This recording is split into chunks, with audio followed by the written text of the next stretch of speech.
Hello everyone, welcome back to our channel. এখন আমরা আছি ঋষিকেশে। আগের ব্লগটা থেকে আশা করি আপনারা সবাই জানতে পেরেছেন।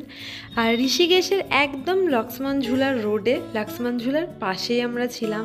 তো আমি সবাইকে সাজেস্ট করব, যারা কম টাকার মধ্যে বেস্ট হোটেলে থাকতে চান তারা কিন্তু এই হোটেলটায় থাকতে পারেন।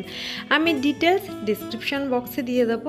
তো এখন আমরা তাড়াতাড়ি করে আজকে বেরিয়ে গেছি। ভাই এখন কথা বলতে গেছে, আমাদেরকে যেতে দিচ্ছে না, রাস্তায় নাকি খুব ভিড়, কিন্তু যদি আমরা এখানে এক্সট্রা টাকা দিই তাহলে নাকি রাস্তায় ভিড় থাকবে না। তো এটা খুব অদ্ভুত একটা জিনিস এখন চলছে।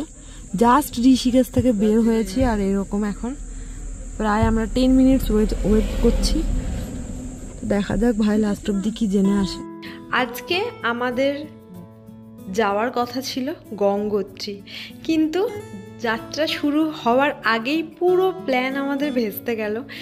আর আমাদের লাইফে এরকম সিচুয়েশান আসতেই পারে যে আমরা কিছু একটা প্ল্যান করেছি আর ভগবান অন্য কিছুই আমাদের জন্য প্ল্যান করে রেখেছে।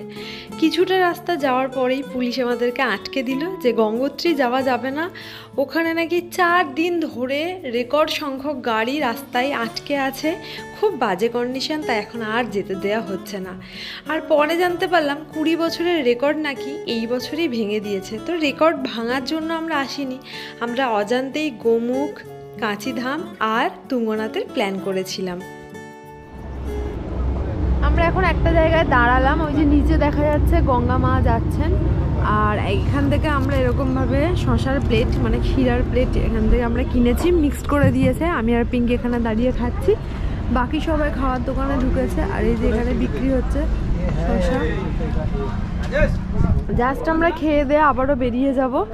আর প্রথমে আমরা যাব দেবপ্রয়াগ আসবে, তারপর ধারিমা টেম্পল আসবে, একে একে সব দেখতে দেখতে যাবো। যে দেখুন কত কত গাড়ি যাচ্ছে। আমাদের তো আজকে গঙ্গোত্রী যাওয়ার পুরো ক্যান্সেল হয়ে গেল।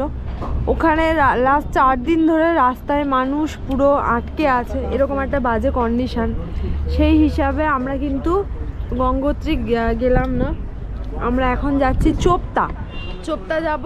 আর আমরা কালকে যাব তুঙ্গনাথ। এখান থেকে খাওয়া দাওয়া করে এখন যাব আমরা দেবপ্রয়াগ। তো আর জাস্ট একটুখানি দূরেই আছে দেবপ্রয়াগ। আর প্রচুর রাস্তায় গাড়ি, মানে প্রচুর টুরিস্ট গাড়ি ঢুকছে।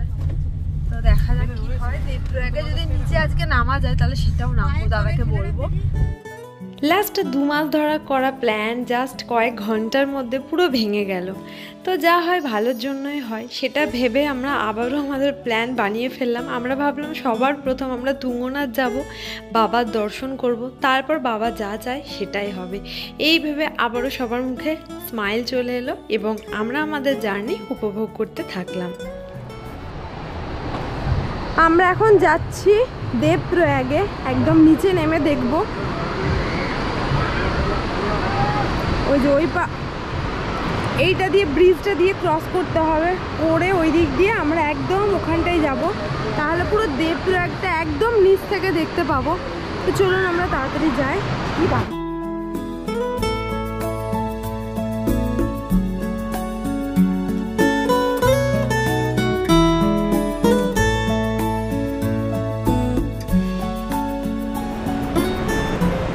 এখন আমরা এই ব্রিজটা ক্রস করব, এই ব্রিজটা ক্রস করেই কিন্তু ওই পারে যাব, তারপর ওখান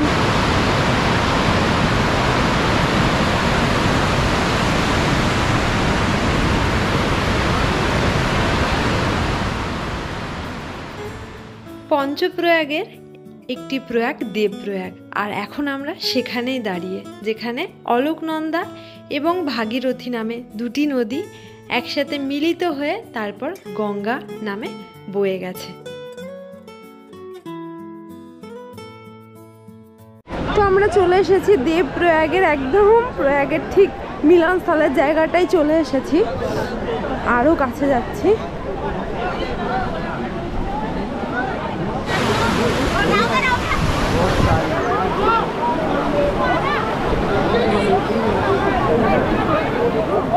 पानी का प्रभाव है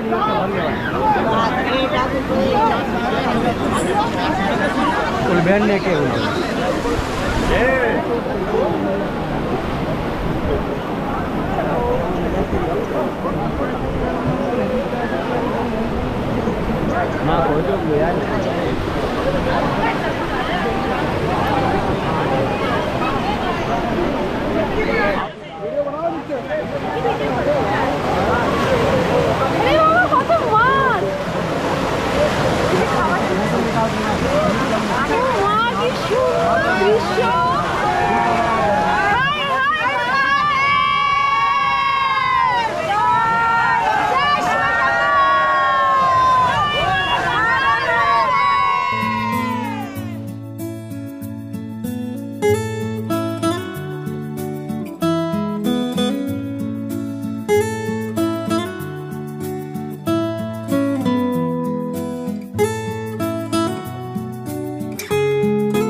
এখন আমরা জল খাচ্ছি, নিম্বু পানি। উপর থেকে নিচ থেকে এসে গেছি ওপরে, আমাদের গাড়ি দাঁড়িয়ে আছে ওই যে, ওইটা না সরি ওইটা, ওটা আমাদের গাড়ি। এখন নিম্বু পানি খেয়ে তারপরে আমরা গাড়িতে উঠে যাব।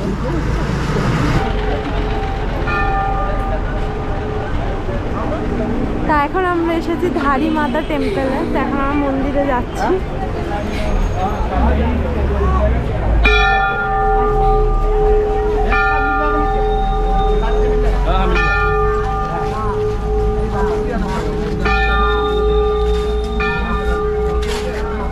এখান থেকে অনেকটাই নিচে যেতে হবে, আর ওই যে মন্দির এখান থেকে দেখা যাচ্ছে, ওই মন্দিরে আমরা যাব এখন। রাস্তা এটা।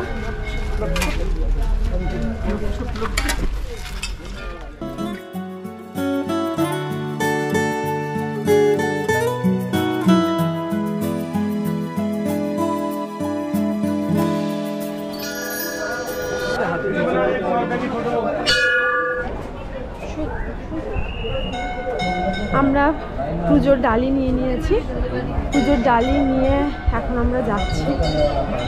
আর আগে যখন এসেছিলাম তখন ভিড় অত ছিল না, বাট যেহেতু এখন 4 ধাম ওপেন হয়ে গেছে, এখন অনেক ভিড় আছে। আর এই যে মা গঙ্গা,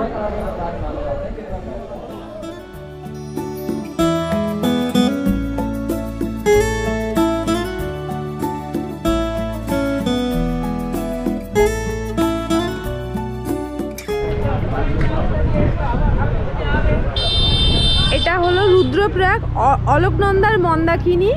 এই যে দুটো নদী পরপর বয়ে গেছে।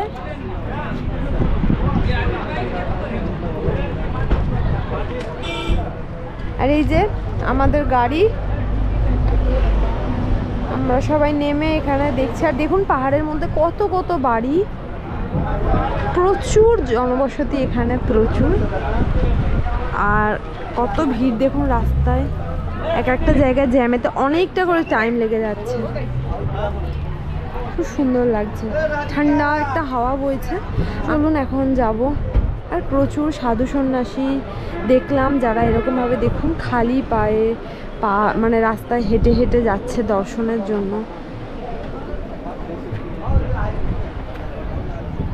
একটা হোটেলে এসেছি, হোটেলের নামটা এক্স্যাক্টলি ঠিক জানি না, হোটেলের লোকেশনটা একবার জাস্ট দেখায়।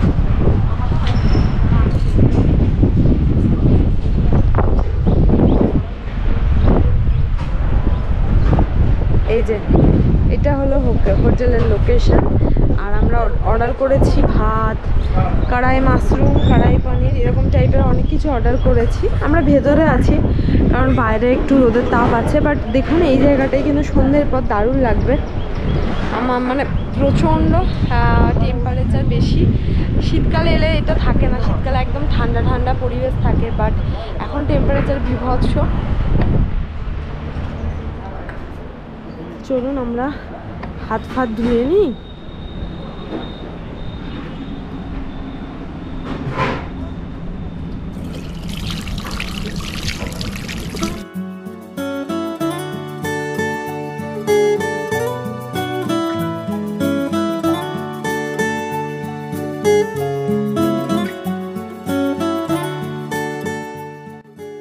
ঋষিকেশ থেকে চোপতা যেতে প্রায় 170 কিলোমিটার, আর টাইম লেগে যাবে 8 ঘন্টা মতো। তাড়াতাড়ি করে খেয়ে দিয়ে আমরা বেরিয়ে গেলাম। আর জঙ্গলে দেখুন কীরকম আগুন দেখা যাচ্ছে, আর বাইরে কিন্তু হালকা বৃষ্টিও হচ্ছে। হঠাৎ করে ওয়েদারটা চেঞ্জ হয়ে গেল। আমাদের আর 8 ঘন্টা মতো যেতে হবে, তাহলেই চোপতা পৌঁছে যাব। আর আমাদের কিন্তু আজকে গাড়ি ভাড়া 4700 টাকা নিল, বোলেরো গাড়ি। আমি ড্রাইভারের নাম্বার ডিটেলস সমস্ত কিছু ডেসক্রিপশন বক্সে দিয়ে দেবো। এবং আমরা চোপতার ঠিক একটু আগে একটা হোটেলে থাকছি, তারও ডিটেলস আমি দিয়ে দেবো। আগেও যখন আমি গেছিলাম সেম ড্রাইভার আর সেম হোটেলই ছিল, তো আপনারা কিন্তু অবশ্যই ওই হোটেল এবং ড্রাইভারের সাথে কথা বলে নিতে পারেন। তা আমরা এখন পৌঁছে গেছি একটা হোটেলে, যেটা চোপতা থেকে একটু পিছনে আছে। আমি হোটেলটা জাস্ট একবার দেখিয়ে নিই। এই হোটেলে আমি আগের বার এসেও ছিলাম, আর ওই রাস্তা দিয়েই কালকে আমরা যাব। আর এটা আমাদের হোটেলের রুম, 3 বেডের রুম। চোপতা এই জায়গাটাই কিন্তু খুব সুন্দর, তার জন্যই কিন্তু চোপতাকে মিনি সুইজারল্যান্ড বলা হয়। আর আমরা যেই হোটেলটায় আছি দেখুন, তার আশেপাশের প্রাকৃতিক দৃশ্য কত সুন্দর। চোপতাতে যেহেতু জলের প্রবলেম, ইলেকট্রিসিটি সেইভাবে নেই, খাওয়ার প্রবলেম, তার জন্য আপনারা কিন্তু বেস্ট যে চোপতা থেকে জাস্ট 8 ঘন্টা দূরে এই হোটেলে কিন্তু থাকতে পারেন। এখন ঝর্ণার জল খুব কম, যেহেতু এটা গরমকাল, হালকাভাবে বয়ে যাচ্ছে। আর এই যে এই ব্রিজটাকে টার্গেট করে আমরা নিচে এসেছি। সামনে একটা ব্রিজ দেখা যাচ্ছে, আমরা ব্রিজের ওই পারে যাব। যারা আমরা সমতলে থাকি তাদের কাছে এই জায়গাটা একটা স্বর্গের জায়গার থেকে কোনো অংশে কম না। তা আমরা 3 ভাই বোন এখানে বসে পড়লাম আমাদের বিকেলটা কাটানোর জন্য। হালকা করে মেঘ ভেসে যাচ্ছে, পাশ দিয়ে ঝর্ণার জল বয়ে যাচ্ছে, আর আমরা আমাদের গল্প করছি।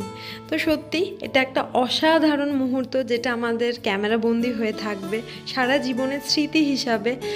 আর হ্যাঁ, আমরা ভুল করেছি, মে মাসে একদম 4 ধাম ওপেন হওয়ার পরপরই প্ল্যান করে আমরা বেরিয়ে পড়েছি। আপনাদের কাছে একটাই রিকোয়েস্ট, সবসময় এই টাইমটাকে অ্যাভয়েড করে চেষ্টা করবেন আর একটু পরে আসতে, তাহলে বেস্টভাবে এনজয় করতে পারবেন।